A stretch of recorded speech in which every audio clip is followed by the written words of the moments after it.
मुंबई और ठाणे के 17 मॉल्स और मल्टीप्लेक्सेस के खिलाफ ओवरचार्जिंग पर लीगल मेट्रोलॉजी डिपार्टमेंट ने कार्रवाई की है। कई जगहों पर एमआरपी से ज्यादा वसूली की बात सामने आई थी, जिसके बाद इन मॉल्स और मल्टीप्लेक्सेस के खिलाफ कार्रवाई की गई। इनके खिलाफ कार्रवाई की गई उनमें Inox CR2, Subway Hyper City mall, Big Cinemas, Inorbit mall, Oberoi mall, Hub mall, Movie Time, Cinemax, Anupam Chitra Mandir, Viviana mall, ये तमाम मॉल्स यहां पर इसमें शामिल हैं।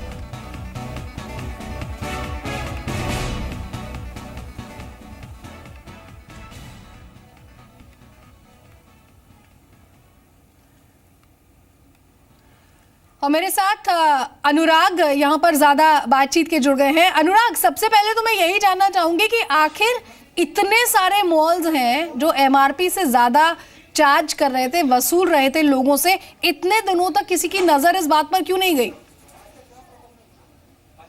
जी बिल्कुल, सबसे पहले तो मैं बताना चाहूंगा कि जिस तरह से जी बिजनेस है लंबे वक्त से जो कैंपेन चला रहा था ग्राहकों के हित के लिए, ग्राहकों के राइट्स के लिए, कि जो डुअल एमआरपी ली जाती है, एक ही प्रोडक्ट है जिसका मॉल्स और मल्टीप्लेक्सेस के अंदर जो एमआरपी अलग होती है और वही प्रोडक्ट है जो बाहर मिलता है उसकी एमआरपी अलग होती है, और इसका डिफरेंस जो होता है वो कई बार 2 गुना 3 गुना तक होता है। एक पानी की बोतल जिसकी जो एमआरपी है किसी सामान्य दुकान 20 रुपए है, और वही पानी की बोतल उसी कंपनी की उतनी ही मिलीलीटर की पानी की बोतल एक मॉल या मल्टीप्लेक्स या सिनेमा हॉल में 50 रुपए 60 रुपए तक मिलती है। तो इसके ऊपर एलएमओ ने एक बड़ी कार्रवाई की है। 17 मॉल्स और मल्टीप्लेक्सेस हैं जिनको एलएमओ ने दोषी पाया है, जिसके अंदर 15 जो मामले थे जिसके अंदर दोहरी एमआरपी ली गई, यानी एक ही प्रोडक्ट की जो एमआरपी थी अलग अलग थी। इसके अलावा 2 जगह ऐसी थी जिसके अंदर एमआरपी से भी ज्यादा वसूली हो रही थी, और इसके अंदर बड़े बड़े मॉल्स शामिल है, जिस तरह से आपने बताया movie time, hub mall, Oberoi mall, Inorbit mall, big cinema, ये नामी गिरामी मल्टीप्लेक्सेस और मॉल्स है मुंबई के। तो इन सब के ऊपर एलएमओ की तरफ से कार्रवाई की गई है।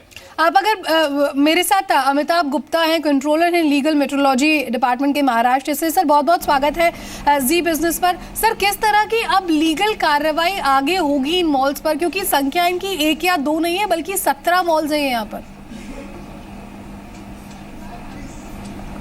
देखिए, जो हम लोगों ने उस दिन कार्रवाई की परसों, उसमें सारे पर हम लोगों ने केसेस बनाए हैं, और ये केसेस हम कोर्ट में डालेंगे, और उसके बाद हम सभी जो भी प्रोडक्ट्स मैन्युफैक्चरर हैं उनको हमने पहले भी नोटिस दिए, फिर से वार्न करेंगे। और उसके बाद अगर वो डुअल एमआरपी की प्रैक्टिस या ओवर चार्जिंग की प्रैक्टिस नहीं बंद होगी तो हम क्लास एक्शन की भी बात आगे सोच रहे हैं। जी सर, लेकिन यहाँ पर बहुत सारे मॉल्स और मल्टीप्लेक्सेस ने बहुत दिनों से ये जो तकनीक है ये अपना रखी होगी एक तरह से, कि आप एमआरपी से ज़्यादा यहाँ पर चार्ज कर रहे हैं, और शायद लोगों ने इस तरफ गौर भी नहीं किया होगा। लेकिन आपने कैसे सोचा कि इस तरह से कार्रवाई करें और तब ये 17 के 17 जो नाम है वो यहाँ पर सामने आए? देखिए, इस बारे में पहले भी कार्रवाइयाँ होती थी, लेकिन ऑर्गेनाइज्ड वे में नहीं होती थी। हमने मुंबई ग्राहक पंचायत करके यहाँ पर एक संसदीय संस्था है जिनका बेसिकली कंज्यूमर अफेयर्स में, कंज्यूमर प्रोटेक्शंस में वो काम करती हैं।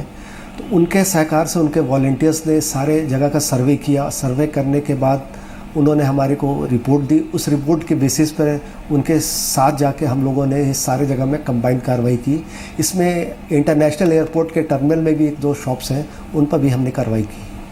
सर, लेकिन क्या सिर्फ नोटिस देने तक ही ये चीज सीमित रहेगी या फिर कोई और एक्शन भी यहाँ पर इनके खिलाफ लिया जाएगा?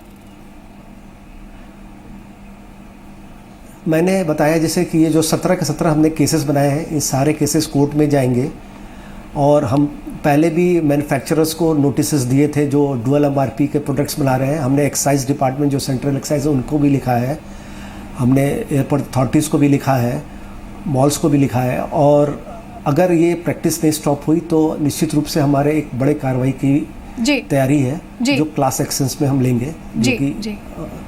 अनुराग, ग्राउंड रियलिटी यहाँ पर क्या है? क्योंकि यहाँ मेट्रोलॉजी डिपार्टमेंट ने नोटिस तो जारी कर दिया है, लेकिन क्या अब भी ये जो मॉल्स हैं ये एमआरपी से ज्यादा कीमत पर सामान बेच रहे हैं या फिर सामान बेच ही नहीं रहे हैं ये वाला?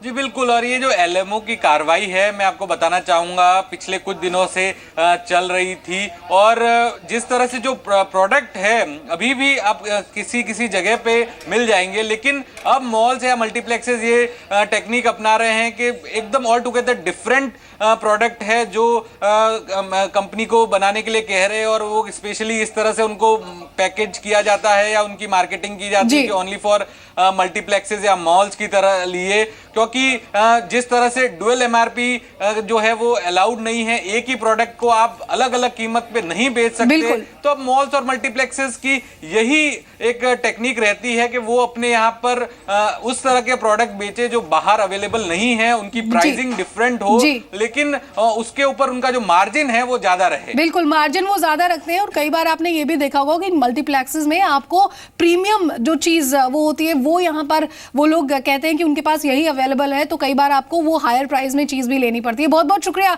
अनुराग आपका, और सर आपका भी हमारे साथ यहाँ पर जुड़ने के लिए। अमिताभ गुप्ता कंट्रोलर थे लीगल मेट्रोलॉजी डिपार्टमेंट के, वो भी हमारे साथ यहाँ पर बने थे। सर बहुत बहुत शुक्रिया आपका भी। तो हमारी इस खास पेशकश में यानी कि न्यूज़ 360 में मेरे साथ बस इतना ही। दीजिए इजाजत, नमस्कार।